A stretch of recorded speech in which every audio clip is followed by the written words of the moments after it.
is Making Stitches, and this time I'm sharing a flavour of the brilliant Textile Festival which happened in Manchester 2 weeks ago.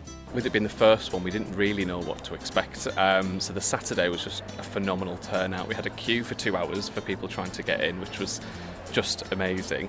And then here on the Sunday, it's just a gorgeous crowd again. Sundays, I think, are always quite nice because people can have a proper chat with the dyers and the makers and all of that and get a bit more in-depth information. But yeah, I think we couldn't have asked for a better weekend, really. It's been absolutely fantastic. For us as stallholders, it's always that nervous. It's first show, it's in a city, it's all the logistics of bringing a show into a city. And you know what? It's been absolutely wonderful. Meeting lots of different people, and also they've managed to curate such a fabulous collection of stalls, from beautiful Japanese embroidery to hand painted, I think, fabrics I've seen. Beautiful. Just a lovely collection, and fabulous designers are here as well, which is unexpected. So that's really nice. So it's been wonderful. Oh, I love it. It was very, very busy in the beginning. I think everyone was excited standing in line outside because it's the first edition, and the energy, just them rushing in and smelling the yarn fumes in the air was very exciting. And then it was just very steady and chill and inspiring throughout the whole day. So yeah, I've loved it. It's been wonderful, an absolute joy, and I think there's definitely been a call for it. You can tell from the people coming through the door who are just so excited that there's something back in Manchester finally. So we're really happy about that, the fact that Mancunians have turned out to support us, and I can tell by the accents people from across the northwest as well, and Yorkshire and the Midlands. So yeah, they're really thankful for everybody that did come.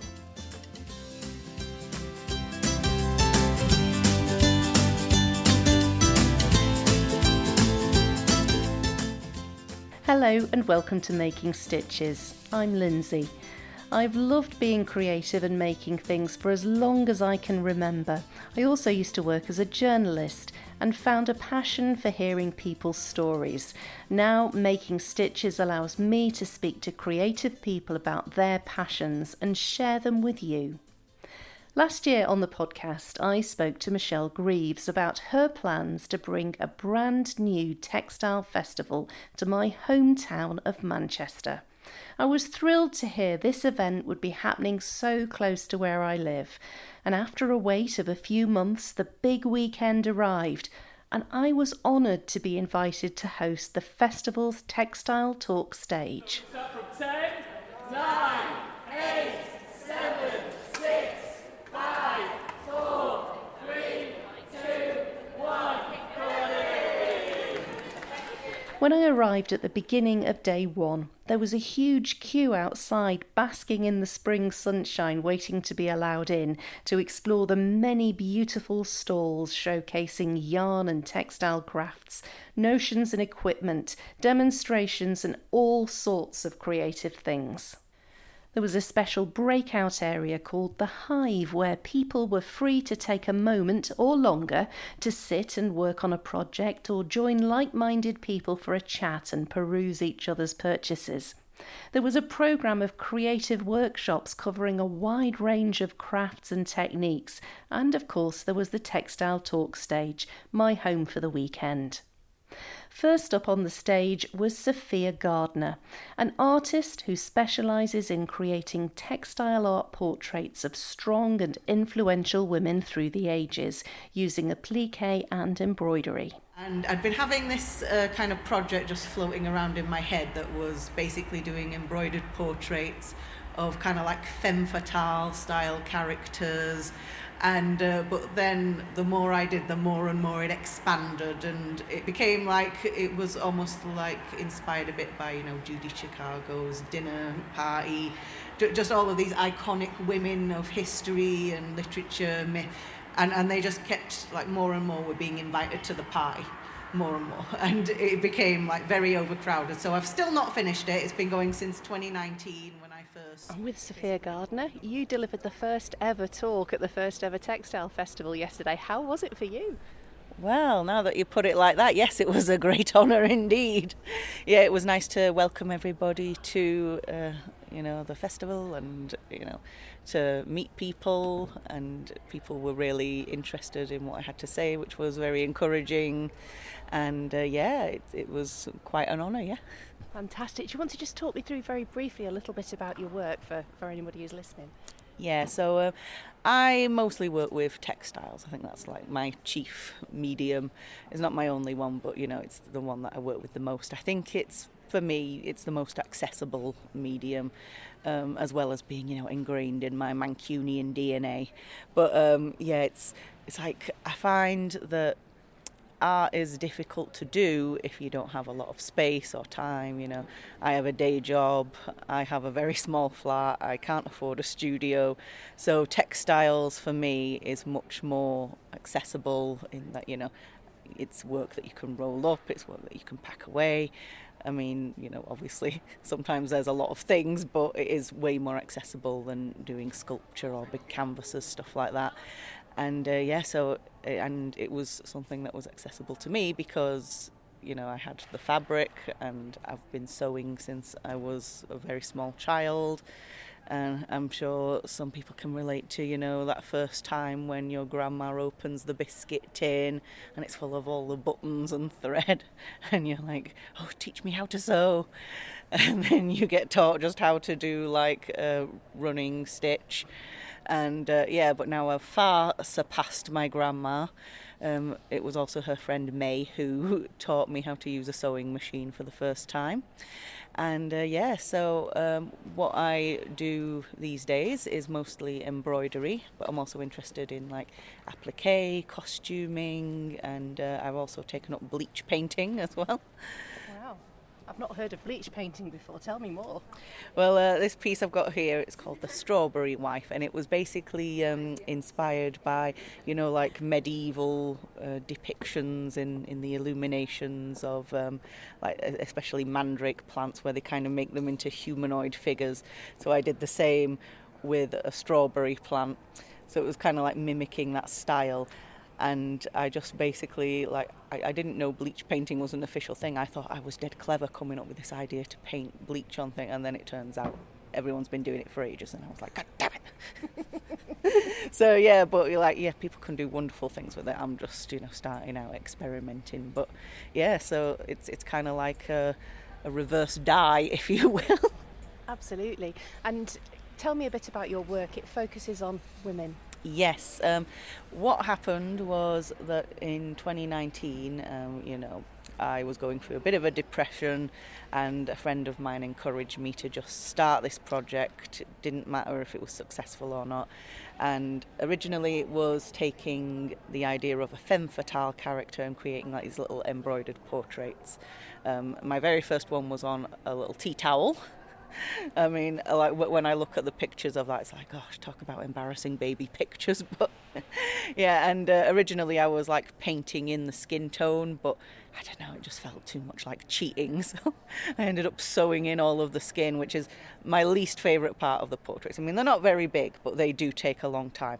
If I was to talk you through one of the portraits, if there was no beading, no just mostly applique and skin, they take about 8 hours individual to finish. Wow. Yeah. So the portraits are all women. They are either from history, literature, myth, legend. I've got some on the go that are like pop culture women, like Marilyn Monroe.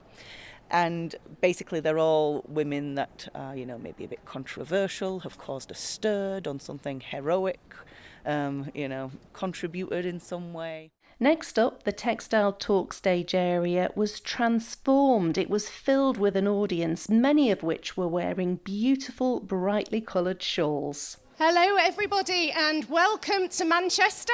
Welcome to Manchester Central and the first ever Textile Festival. It's a real joy to be here to celebrate this creativity and colour and friendship that we have here today. My name's Lindsay and I'm from Making Stitches podcast. It's a real honour to be here presenting the Textile Talks today. Our next speaker doesn't really need an introduction. Stephen West from West Knits is going to unlock the door of his wonderful woolly world, talk us through colour palettes and general wonderfulness as far as yarn's concerned. So without further ado, Stephen West. Thank you, Lindsay. Thank you. Welcome, everybody. Is this everybody's first time to Textile? Yeah, the first one. Are you excited that it's in your backyard, those of you that live here? I hope it's going to happen every year. I hope so.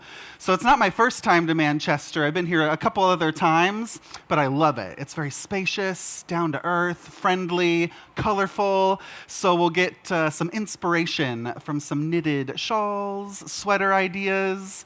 And from looking around, I see that some of you are familiar with the world of West knits. Who's knitted a West knit shawl before? Yes. So about half. So the other half, reveal your... You haven't knitted a West knit shawl before? Yes, I love this. This is my opportunity to convert you into the West knits world. It's a very fun world, isn't it?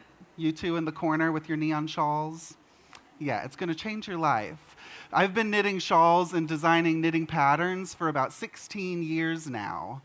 Long enough where you have to start thinking about how long you've been knitting, when did you start? Has anyone... So, Stephen, how has textile been for you today? Oh, I love it. It was very, very busy in the beginning. I think everyone was excited standing in line outside because it's the first edition, and the energy, just them rushing in and smelling the yarn fumes in the air was very exciting. And then it was just very steady and chill and inspiring throughout the whole day. So yeah, I've loved it. It's very spacious in here. So plenty of room for people to move around and see all the colors and what people are wearing. What kind of feedback did you get from your talk? From the talk, well, I always like to show and tell and get people inspired by colors, of course, but I'm always inspired by what people bring to it themselves. So it's not as much a talk of, oh, here are tips and tricks and things for you to learn, but it's inspiring and just having that exchange with others and seeing what people are wearing in the audience. I love calling them out and letting them show off, because my favorite thing I see in these talks is the shawl that I'm showing or an idea or technique. I'll see someone that has that on their shoulders. I like to have them stand up because usually it's better than mine. And first, they spend hours making these, so I want them to feel the love. But honestly, they need the praise because some of the work they're doing is remarkable. There was one shawl I wanted to take home, but I let her walk away. Yeah, they were remarkable, and it's so lovely to see the same pattern but done in different colorways to different people's tastes. Yeah, and I saw one of my first designs, Rockefeller. She had it, and I picked out that color with her maybe 10 years ago. So you see people at these festivals from other events and shops or passing by on other occasions. And yeah, she had it on in a splashy multicolor version, and mine was just solid. But that's just always so reassuring. And what I love about the knitting in general is that you can make it your own and make it totally different from what the first version was. But you just need that little spark of inspiration, and that'll ignite a whole series of ideas for you to, take that technique and mix it with your stash. Or, I like that shape, but let me do a splashy version. Yeah. Fabulous. And the community, the sense of community and warmth amongst people that don't know each other, that shone out to me today. And I guess that's something that you get from the creative community. Yeah, absolutely. With each in-person event, of course it's happening in a city, in a location, so you're going to get people from that city and the nearby towns, and each location has its different flavor, different style, a different feeling. I was just at a couple events in Spain, in Madrid, and Barcelona, and I loved that energy and color and, that spark of life I felt there. Today's felt chill, very calm, and I really respond well to that because sometimes events can get so overwhelming. But I'd say this one, just with the spaciousness here at Manchester Central, it just really allows that breath of space with the wide aisles. People are so polite. And that community feeling. You see a lot of people that know each other from knit groups or saw each other at previous festivals. It has this familiar sense to it here. Yeah. What will you take away from your time here in Manchester this weekend? Sometimes after these events, even just a 1 or 2 day, I feel like I can be completely wiped out and it's overwhelming, but I don't feel that at the end of today. And I've been talking to people nonstop, but I think that says something about, just the visitors and the environment and the space. It's not too overwhelming. It's, invigorating, but also calming, which is what I like about knitting. I like the invigorating electric colors, but I want things to be, calm and take their time and that sense of process too. So what I'm going to take away from today is not being wiped out, but being inspired and ready to come back soon. From vibrant knitting to embroidery inspired by pop culture and the theatre, the next speaker on the Textile Talks stage was Amelia Rogers from Amelia Stitches. Amelia took us on a journey from her university hobby to making it her full-time career. She spoke about how she turned her own designs into kits and what it was like launching her first collection of kits inspired by the theatre. So I did 12 of each design, so there were 72 kits. And she'll probably kill me for saying this, but my lovely mum sat me down as I was about to release these kits. And she went, "Don't worry, Amelia, it'll be fine. If they don't sell, I'm sure they'll sell throughout the year. It's going to be okay. We'll put them in your wardrobe. Don't worry about it." I was like, "Oh, okay, yeah, fine." And clearly because of COVID, because of the internet, all that sort of stuff, 48 hours after launching, we'd sold out.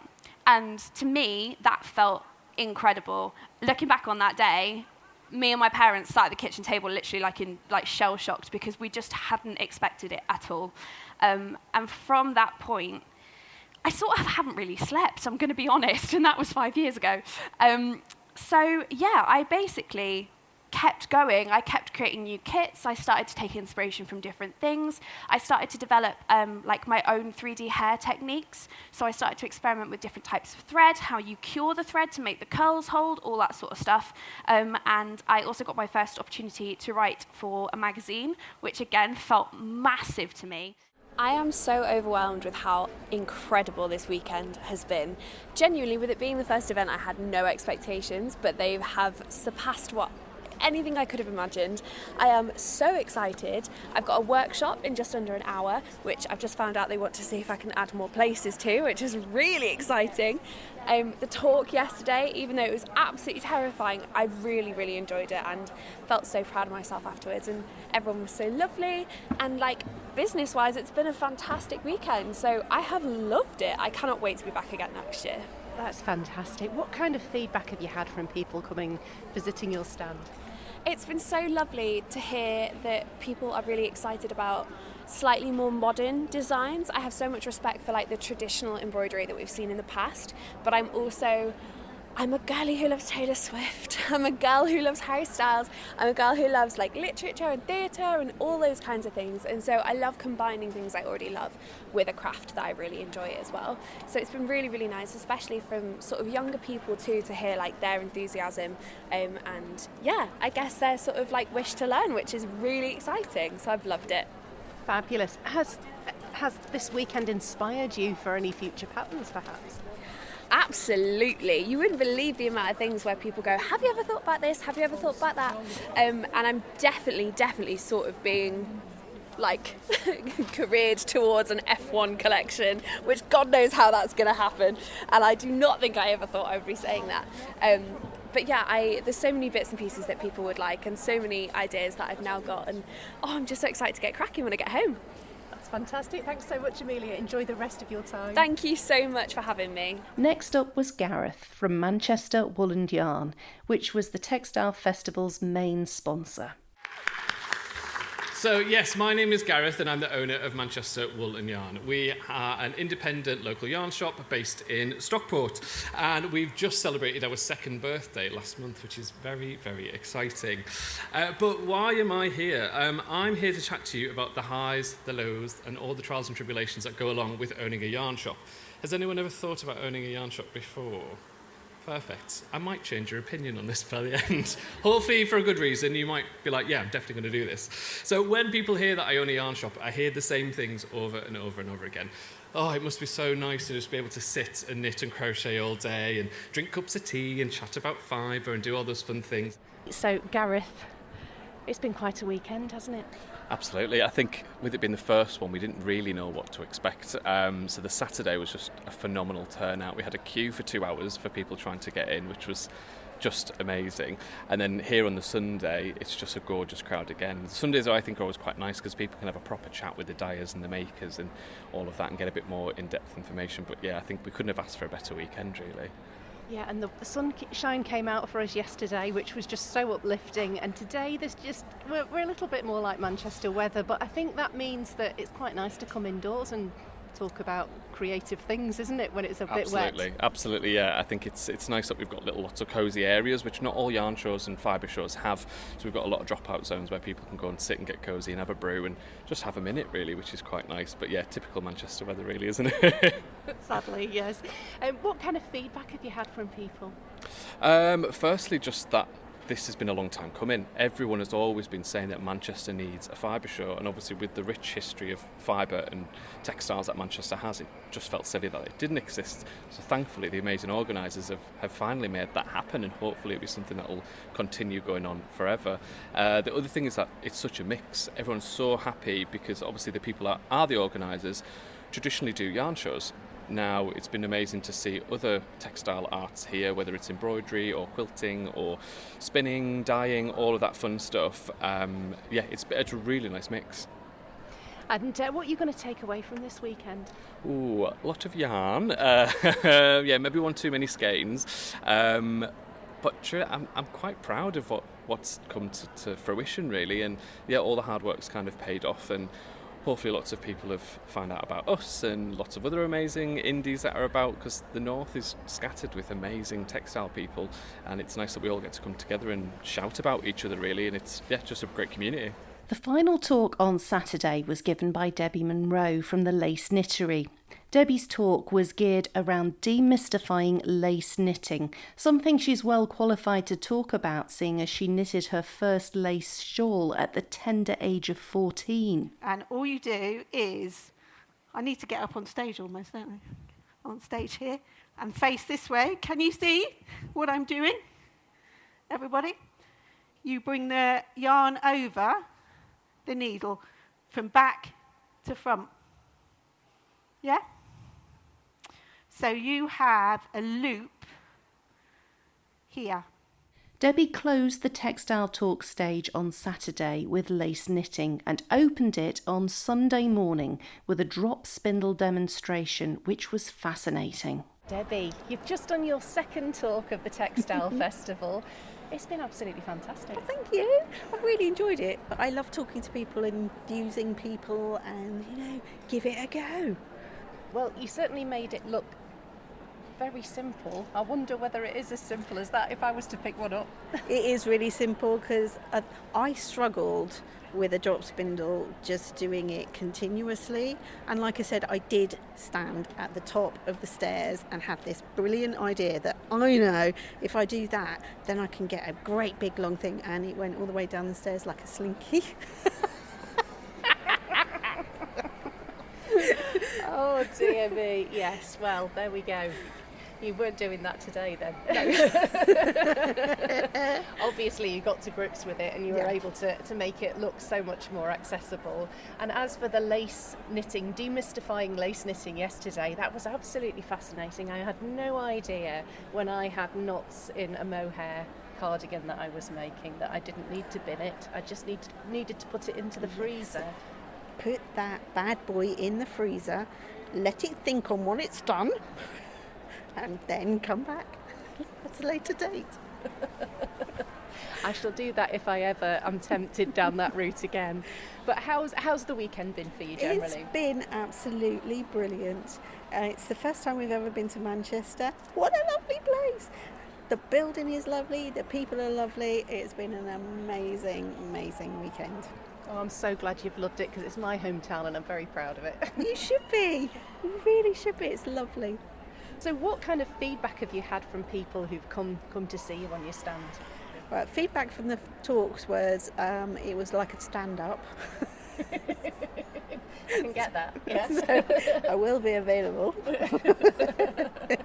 And then feedback is people just love seeing all of the things here and all of the variety, and actually talking to the people who produce them, and it's really lovely. I love seeing photos of things that people send me. I love seeing what people have done that I wouldn't have thought of, and I was just like, that's a really good idea. Yeah, I might steal that one. Why the devil not? So you are a designer as well as having a yarn shop, aren't you? Yes. That must be quite an undertaking. It's my head. It's what's in my head, which is possibly a scary place. And I get ideas from everywhere, and then I have to reverse engineer them. So I see the whole finished thing, and then I have to reverse engineer the pattern and reverse engineer the colour.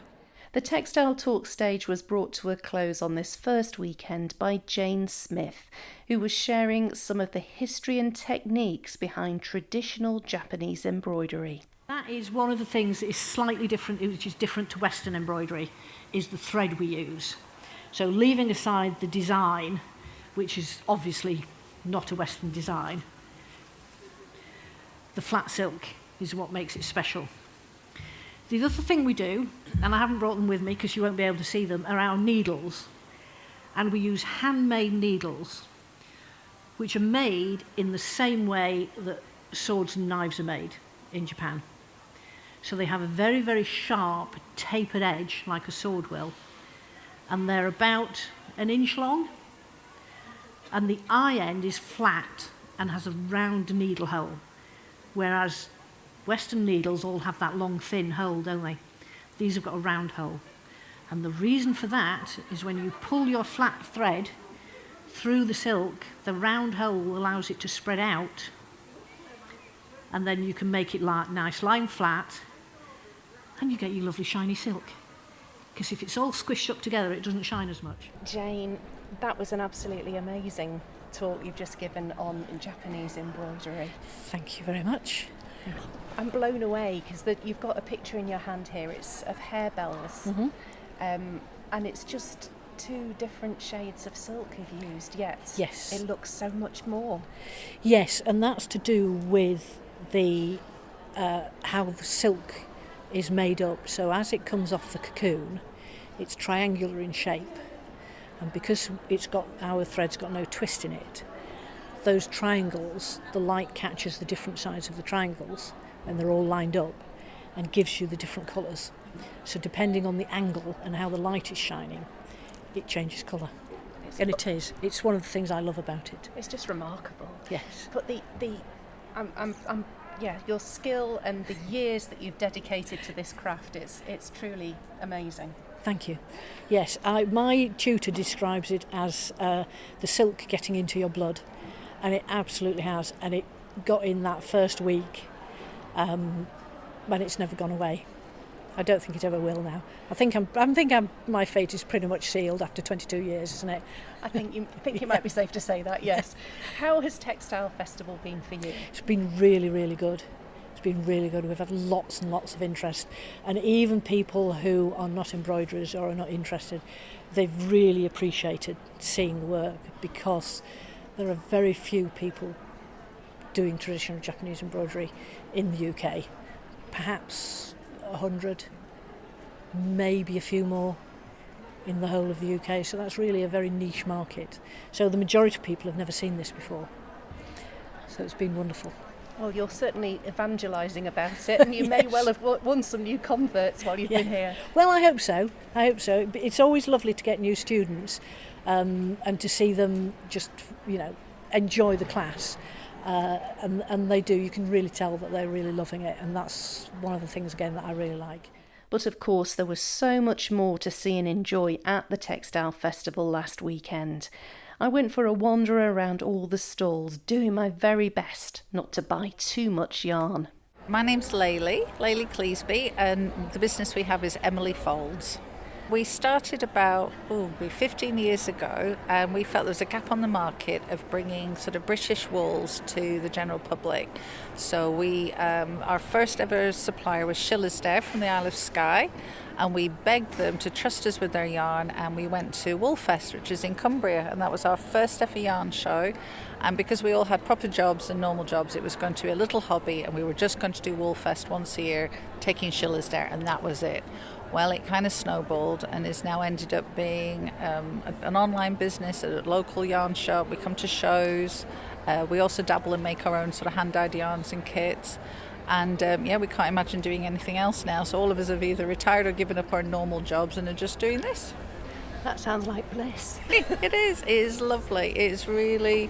And for all of us, the jobs that we had before, either in the NHS or high-power business, we're just living the dream. It's just wonderful. And, knock on wood, everyone that you meet, from customers to suppliers, people, other stall holders, for example, here in Manchester at Textile, are just lovely to hang out with. Yeah.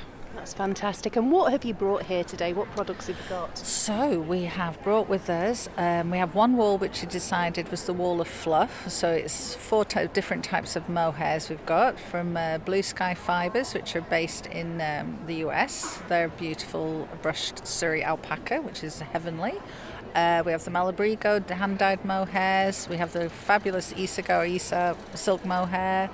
And we also have Rosario's from Portugal, their mohair as well, so that's fabulous. And then we also brought fabrics with us, Merchanton Mills, which is a fabulous brand that we stock.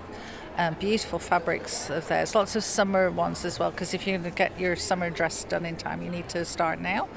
And then lots of yarn, fibre spates, hand-dyed botanical yarns, can't think what else. Loads of stuff. Just really nice. And what we'd love is to inspire people's next item for their wardrobe. We really want people to go home and wear their sort of project that they've invested time and energy on, and have it as a staple in their own wardrobe. And what's it been like being here at Textile? Obviously, it's the first one here in Manchester. Well, I think absolutely. I grew up in the US, so I'd say they've hit it out of the ballpark. It's been absolutely fantastic. For us as stallholders, it's always that nervous. It's first show, it's in a city, it's all the logistics of bringing a show into a city. And you know what? It's been absolutely wonderful. Meeting lots of different people, and also they've managed to curate such a fabulous collection of stalls, from beautiful Japanese embroidery to hand-painted, I think, fabrics I've seen, and just beautiful. Just a lovely collection, and fabulous designers are here as well, which is unexpected, so that's really nice. So it's been wonderful. Right. Well, let's hope we're back again. I hope so. Year. We're down to come next year, definitely. We've loved it, and so the team that are behind organising the shows, as stallholders, we have great faith in them. They are just fabulous at organising an event.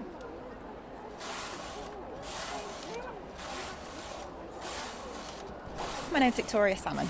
You're here at Textile in Manchester and doing something which is I've not seen before at a yarn festival or a craft festival, and that's machine knitting.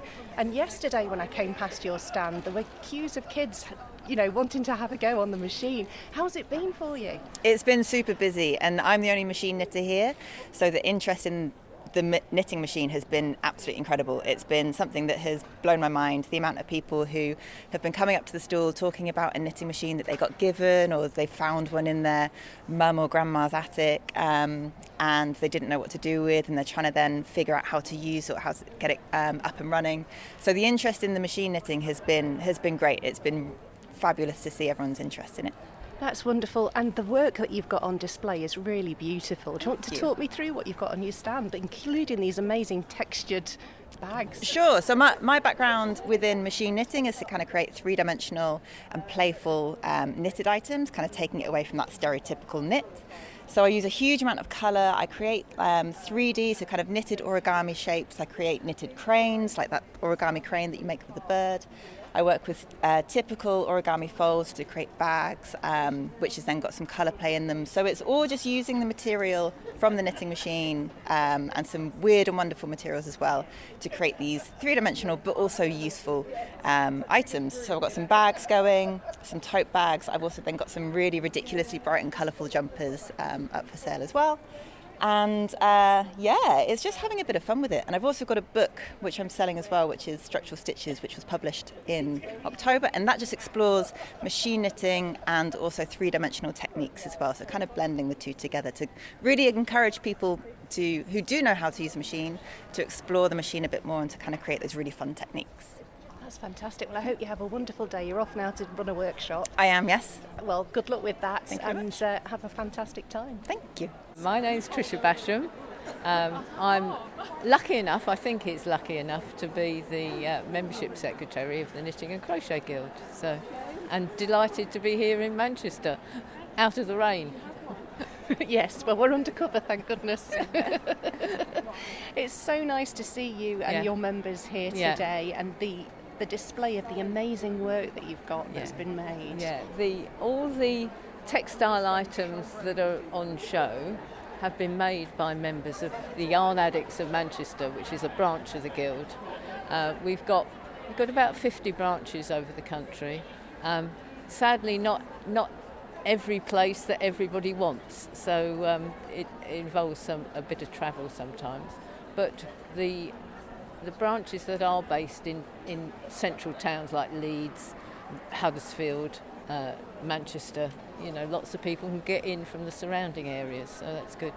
Fantastic. And what does it mean to be a member of a guild? Because so many of us beaver away at home in our own little worlds. What's it like being part of the community like this? It is being part of the community and sharing and welcoming. I think we're open to everybody, and I think sometimes people are put off by the fact that it says Knitting and Crochet Guild and think you have to be an expert knitter and have won gold awards for everything.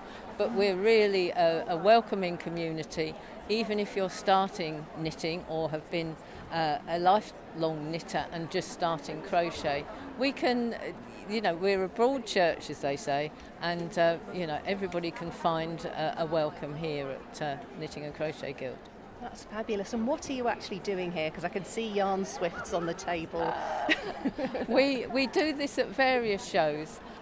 We've got Spring into Wool coming up later after Easter, but we wind yarn to raise funds for the Guild. We've got a collection in Slathwaite, which is not a million miles away from here, where we've got about 2,500 textile items. Everything, I like to say, from an amputee stump cover to a knitted wedding cake.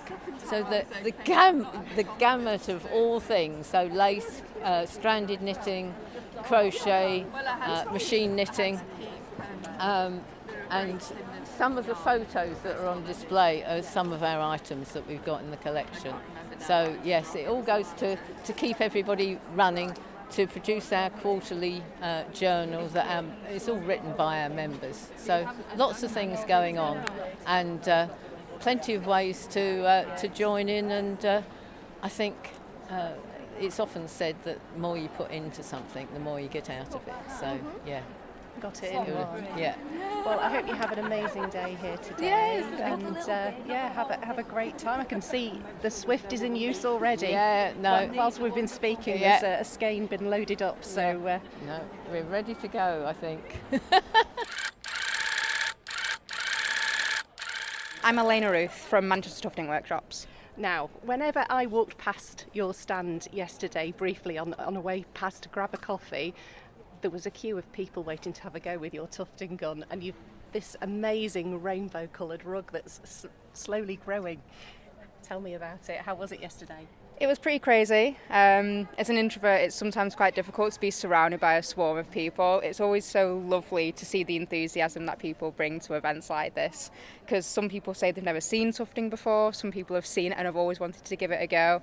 And the rug that you can see behind me, 300 people helped me to make that at the Manchester Contemporary, so this is going to be a really similar situation where I've not made a single mark on this. It's all the people that have come and visited and tried something out for the first time, and it's just a really wonderful exercise to get people talking and get excitement flowing, you know? That's amazing. Oh wow, so you've got an actual souvenir to take away at the end of the weekend. This was created by the people who came. Absolutely, yeah. It becomes like a collaborative piece of artwork. That's amazing. And what have people been saying to you about what they've been doing with you here this weekend? You hear a lot of the same things. So you hear people go, this is so fun, this is so easy, I'm addicted already. And the smiles on people's faces says it all, honestly. People walk away with so much joy. Kids get involved. I let children hold it. I ask if it's too heavy for them and let them sort of try it out, because it's one of those things that you're not really going to be able to try out in things like school settings or for a lot of art places. So it's really lovely to get to try it out in a really, really unique way and just see this really amazing art form come to life. Finally, before I left, I managed to grab a few minutes with Michelle Greaves, one of the organisers of the Textile Festival, to find out how it had been for her. It's been very, very busy and exhausting. Yeah, it's been a blur, honestly. Since the doors opened yesterday, didn't really look up until the afternoon, sort of 2 o'clock. Didn't even get a chance to look at my phone till then. It was just overwhelming. We got so many more people through than we expected, so really happy with that. So really want to thank everybody that's helped with that. So Gareth from Manchester Wool and Yarn has done a huge amount of promotion for us, but all the exhibitors as well who've put a lot of work into promoting the show. Really grateful for that, because it's absolutely made a difference. So yeah, exhausted. The end is in sight, and then I think we don't really take stock until afterwards, when we've had a chance to get home and have a proper sit down and reflect on what's happened. Yeah, I can imagine you're very much still in it at the moment. Yes, yeah. At this point, it's like, right, okay, what planning in our head, packing away and getting everything sorted. So you never really stop. And then even when I get home, it's going to be looking forward to next year. Right, next steps, what do we do? You never stop. Now, when I spoke to you last year about this, you'd said that this was something that you'd been wanting to do for so long, being originally from Manchester yourself. Yeah. What's it like bringing a festival like this to your hometown?